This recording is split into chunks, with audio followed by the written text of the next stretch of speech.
Self-help, the industry estimated to be worth over $10 billion. The industry that is telling you, hey, you suck.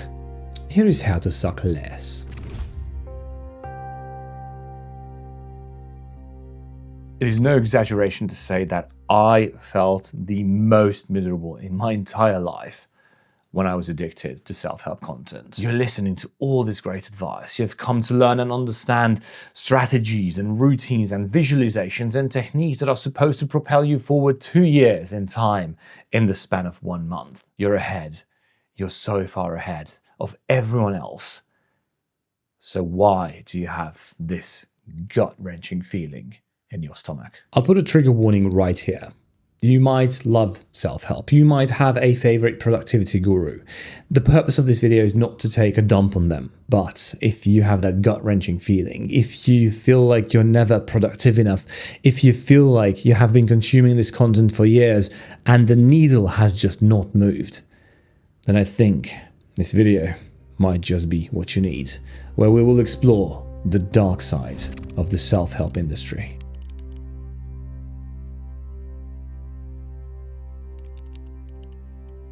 Hello there, my name is Tanks and I have made it my goal on this YouTube channel to just make videos. Videos that I wanted to make for 10 years but didn't, thanks to overthinking. And partially I am to blame for the overthinking, but partially the self-help content and the guru content about productivity is what held me back. But I'm over that now and I've started creating again and it feels awesome. And I want to explore so many topics, like how I started collecting Pokemon cards again. Look at this Cynthia's Garchomp. This card looks so sick. Or how I'm doing this fitness calisthenics transformation journey right now. Look at this. I'm already working on the thumbnail for doing this video, but I'm like genuinely scared that I might not be able to go back to anywhere close to what I used to look like. Look at this thumbnail I cooked up for the Pokemon video. The title is going to be something like, I started collecting Pokemon cards again just to feel something. And I've got some more stuff, a collection I bought from a person.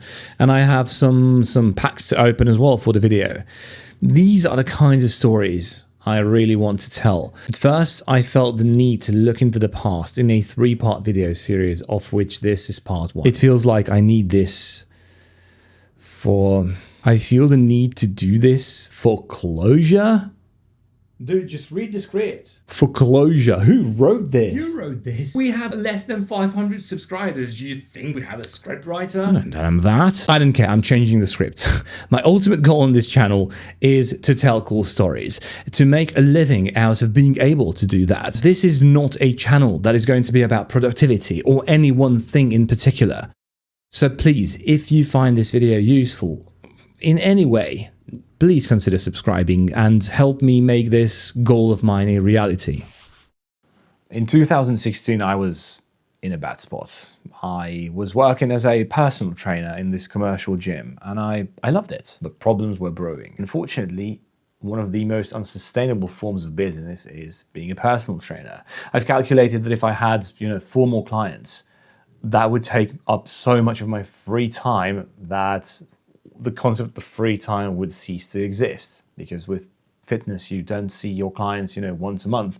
You see them 3 times, 4 times every week. But on the other hand, if I lost 3 clients, I would not be able to make ends meet. And that thought scared me very much. And to make matters worse, my gym was starting to act sus. It felt like we were headed towards this state of bankruptcy.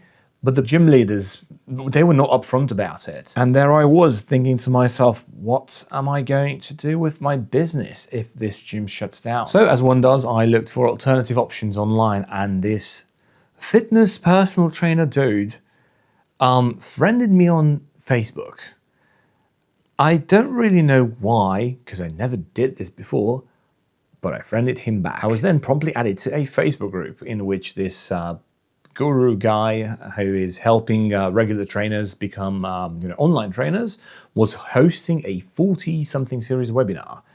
And because I recognized some of the faces that he was interviewing, I decided to stay. I don't really know why I have accepted a friend request. I don't really understand why I haven't just left the Facebook group immediately. Later, it turned out that the original friend of mine who added me to the Facebook group was a fake account, and they used the photo of an adult actor.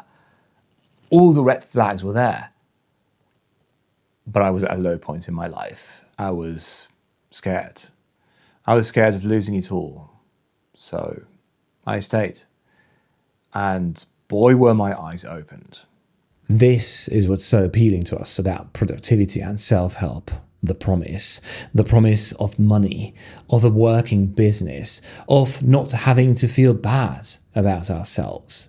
They find us when we are low, with the promise of being lifted high, if we just consume their content. Let me take you through a thought experiment. Imagine a world where there's no sickness. Would that world need doctors? But reality is much harsher than that. People who are not sick right now might feel unmotivated, unfulfilled, unproductive, unhappy. So people start making content for them about productivity, about self-help, about getting to a better place in life. And we consume this content because we think we need it. But would these productivity channels exist if everyone was just productive? Would self-help be needed if all of us were okay? So then let me ask you this question. Does the self-help industry benefit and grow to its size that is worth over $10 billion if they cure you or if they keep you sick?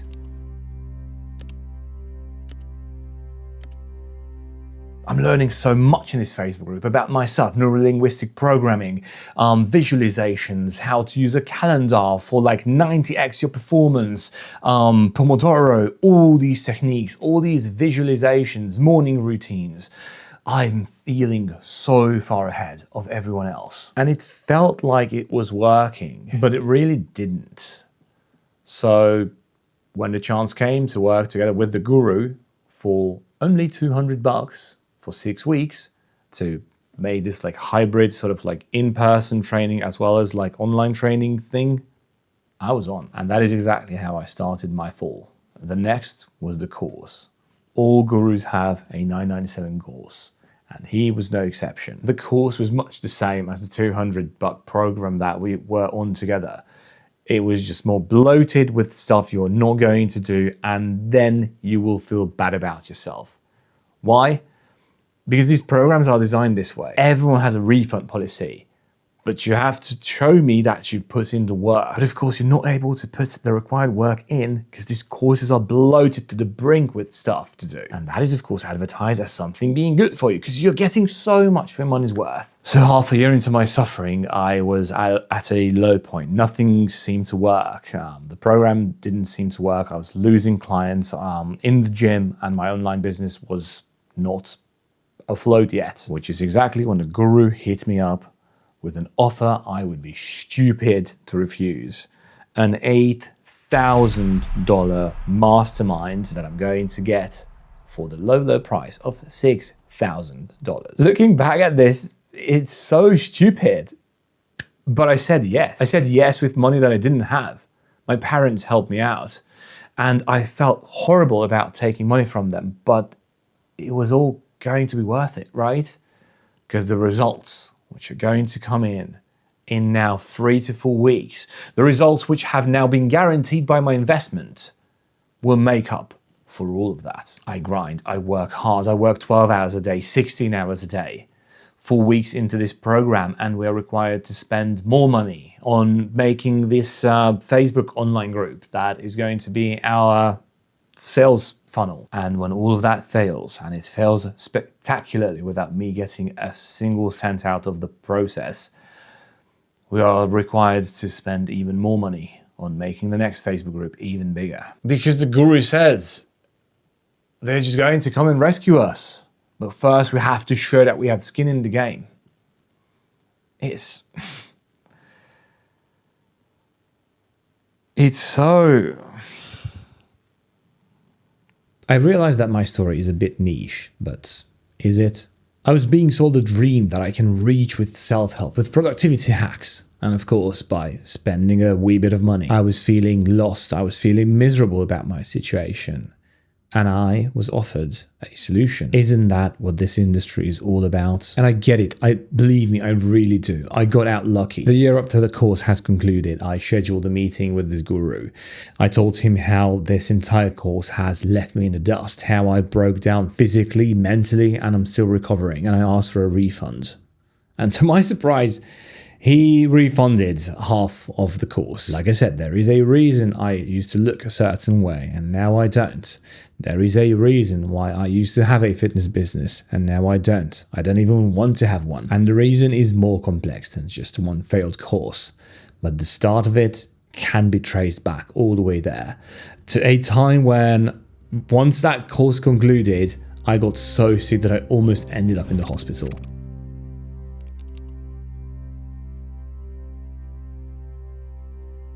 Why do we find self-help content so alluring? Have you ever stopped to think and ask that question? Why is it that you watch your favorite self-help guru or productivity YouTuber? Why do we watch dozens, or in my case, hundreds of their YouTube videos, listen to their podcasts, read their books, ultimately to feel like that we are still exactly where we were when we consumed our first productivity content? Have you actually tried time blocking or the Pomodoro method? Have you actually done a social media detox, an information fast, a dopamine detox? Did you do cozy productivity, or did you try slow productivity? Or did you actually try going monk mode or Kaizen or whatever the new thing is? And if you have, did it work? Could you stick to it? Can you stick to it now? Have any of them actually long-term helped you? There's a saying in fitness, in actual fitness, not YouTube fitness. If you can't stick to something for 20 years, don't start. At the time of recording this video, 2026 is coming up, but what I'm about to say is timeless because many people are about to make the same mistake as they have done last year, making New Year's resolutions, probably about their fitness or their health or losing the guts. I can tell you right now, I'm 100% sure that if you do that, you will fail without a doubt. But why, you might ask? I have the conviction I can do this year for sure. See, the problem is that most people think you need to be on a diet if you want to lose weight. If you're on the diet now, will you be off the diet in the future? See, this is my point exactly. Let's say you're part of the 0.001% who actually make it through the entire year and you stick to your diet. You will still fail because you're on the diet now. You're on the diet in 2026, but starting 2027, you're off the diet. And what happens, most of the time what happens, is that people return to a baseline in a couple of months that is worse than what you've started with. This is why the saying exists. If you can't stick with it for 20 years, don't start. If you can't maintain a healthy lifestyle and eating habits for the next 20 years, don't start. You'll just end up hurting yourself. Could this be the exact problem with productivity and self-help? Are we thinking in terms of crash diets when the productivity problem runs much deeper? But here is the most important question yet. Could it be that the self-help industry is trying to sell us something we think we want instead of something we actually need? Why do we need these strategies? Why don't we just do the thing? I remember this funny story from my childhood. I must have been about 10 or 11 years old when my parents and I were at this convention and I was bored out of my mind. You see, the boredom us kids experienced before the advent of smartphones was a good thing. It made us think. It made us make plans. And my plans had everything to do with Lego. Lego was my biggest obsession as a kid. It still is a pretty big obsession of mine, but in arguably a different, more sophisticated way. I remember I had this really cool idea for this multifunctional space base. As I didn't have smartphones, I had to visualize like what each part of it is going to look like, and I spent the entirety of the convention visualizing and thinking about it, how I was going to get home and get started in the project immediately. And that is exactly what happened. I almost forgot to wash hands. I was so busy just rushing to my Lego table. I've had a Lego table and starting my project. And it took me about 3 days, but it was finished. I came up with the idea. I pondered on the idea. I executed the idea, as in I worked on the idea, and then I finished the idea. Time flew by and I was in the state of flow. I procrastinated writing this video for days, and as expected, I started feeling increasingly bad about myself. And one afternoon, 2 days ago, on Tuesday, I decided enough is enough. I'm just going to sit down in front of the computer. I need to open my Notion page and I need to write down one sentence. Once that's done, I need to just sit there. I can't stand up, and even if I don't write down another sentence, I cannot physically move away from that position. Guess what have happened? Once I did that, once I wrote the sentence down, my brain kind of kicked into high gear and I just started writing. And sure, I watched a Daryl Talks Games video about his 2024 gaming backlog, and for some reason I started cleaning my Pokemon cards. But apart from that, I was pretty much in flow and I could finish the script of this video. Neither in this case, nor in the story from my childhood, nor in the story when I started training for the first time, nor when I'm working on a video I actually care about, do I need productivity hacks. Similarly, do you think high achievers need these productivity strategies and techniques? Do you think the reason why Ludwig is able to stream, run several events every year, participate in other events, as well as run multiple businesses, is thanks to the Pomodoro method? Whatever you think of him, do you think Alex Hormozi is able to build his business empire out thanks to his morning routine? Do you think Ryan and Haley were able to complete 50 states in 50 days, my favorite YouTube video series of all time, because they used time blocking and flow hacking? And again, whatever you think of Mr. Beast, do you think he got where he is because he went monk mode?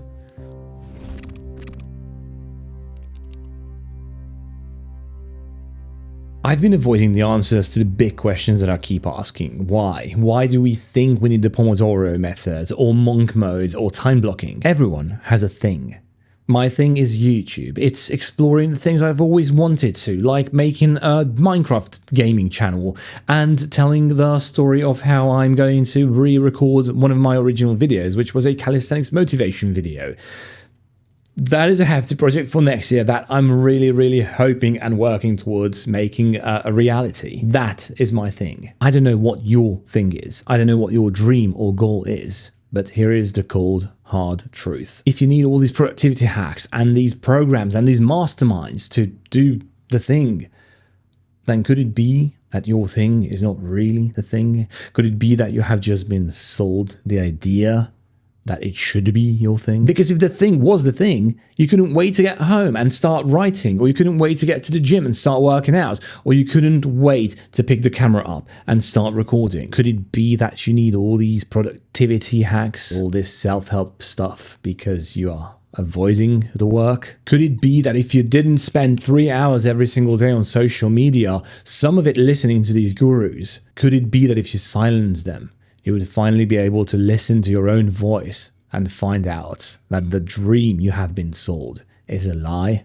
When I was doing this fitness trainer mastermind, I filled my brain constantly with these thoughts. Only once I silenced them have I realized just how much of a fad all of it was. I mean, there's a reason why I haven't pursued becoming an online trainer and making these online training programs. Could it be that if you diverted your attention back to yourself, that you would realize the same thing as I have realized so many years ago?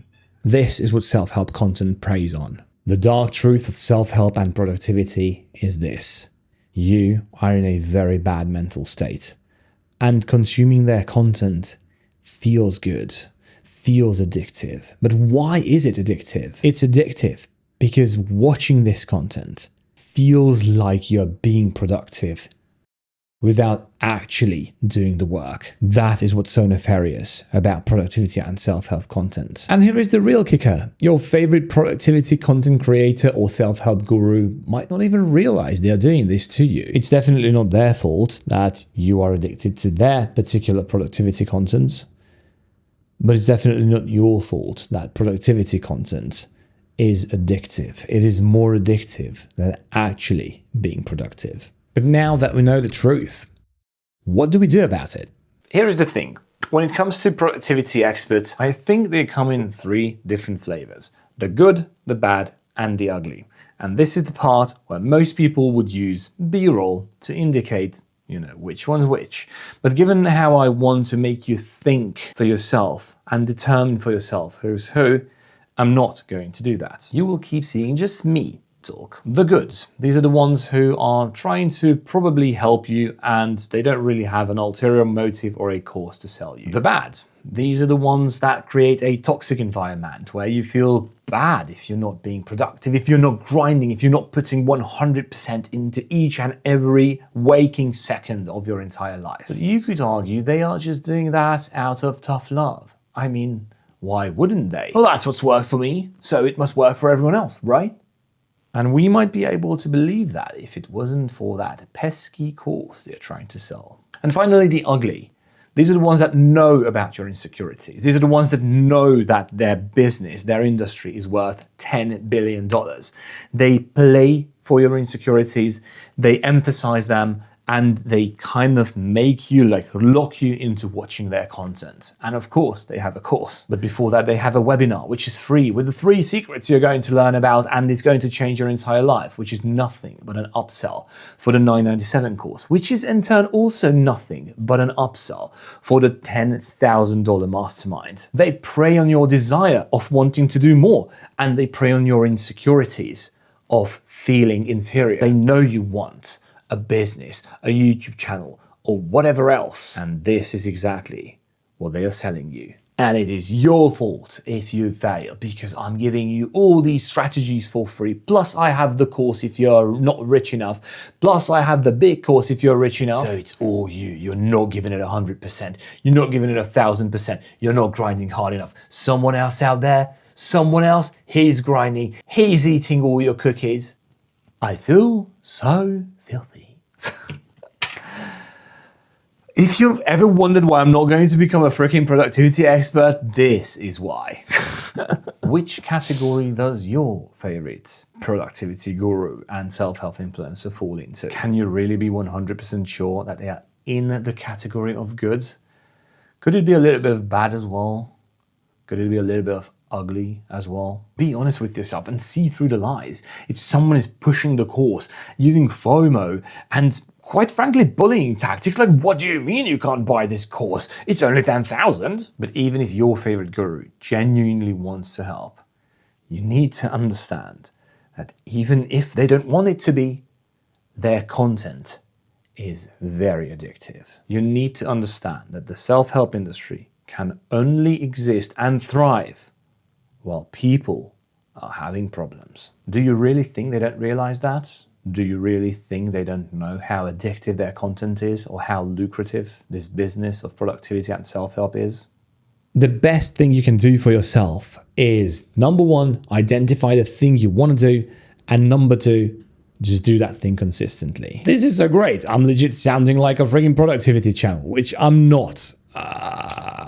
Would you be interested in a course for $997? Again, my thing was making videos for YouTube and also streaming, by the way, which I do over on Twitch and also here on this very channel. And legit, when I'm in the right mindset, I wake up every day with a smile on my face and I can't wait to turn this camera on. And when I'm not in the right mindset, it is usually some sort of a remnant of this productivity addiction that I was a part of. And usually when I pick the camera up, or I open OBS, or I open my Notion to write some scripts, all of that is gone. I have now quit all self-help content because I don't need it anymore. I know all the strategies and most of them are useless to me because I've found the way, the only way that works, which is the way of passion. I'm passionate about doing this and I can't wait every single day to wake up and continue doing this. For so long, I was just thinking about YouTube instead of doing it, pretending, learning, everything just to avoid doing the actual work. And it felt bad. And that feeling bad just made me watch more productivity content. I was thinking maybe the next video is going to be the answer as to why I'm not just doing the thing. But guess what? What I actually needed was to just start doing the thing. Sorry if I keep hammering this home. This might not be what you want to hear, but it is the truth. I don't really know where you are in your own journey. Like, do you legitimately know nothing about productivity? Because if so, you might want to read this book, Feel Good Productivity by Ali Abdaal. I'm not even joking. This is a great book if you know nothing about productivity. If, like me, you're doing YouTube, you might want to read this book, The Art and Business of Online Writing by Nicholas Cole. This book is excellent if you want to learn how to craft catchier titles and write better scripts. And if you don't really know 100% for sure what the thing is that you're going to do for the next, remember, 20 years at least, then you might want to read this book, which is my favorite, Ikigai, which will kind of help you discover your thing. But none of these books will ease the pain if you don't actually do the work. And you definitely don't need to read them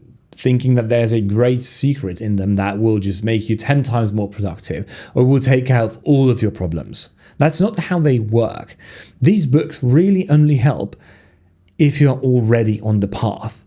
If you're at the very beginning, you might need Ikigai. Or if you're looking for something specific, you might need a book like The Art and Business of Online Writing. But none of this is going to be worth it for you if you haven't started doing yet. My suggestion on what you should be doing right now is this.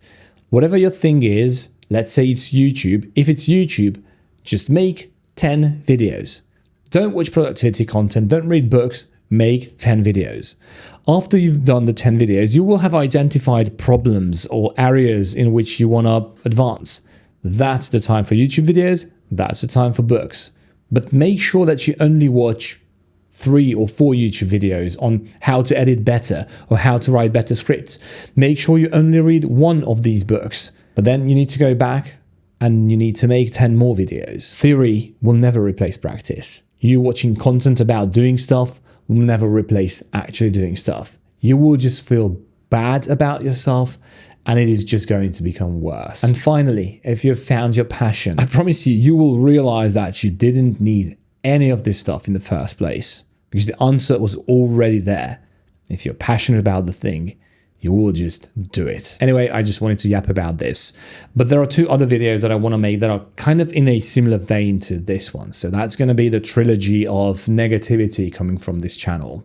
And I really hope it didn't come across as negative. I really don't want to pick a fight with any of these gurus. I'm here to make you realize that you might not even need them. You just think that you do. Hope you found this video useful or at the very least entertaining. And thank you for watching.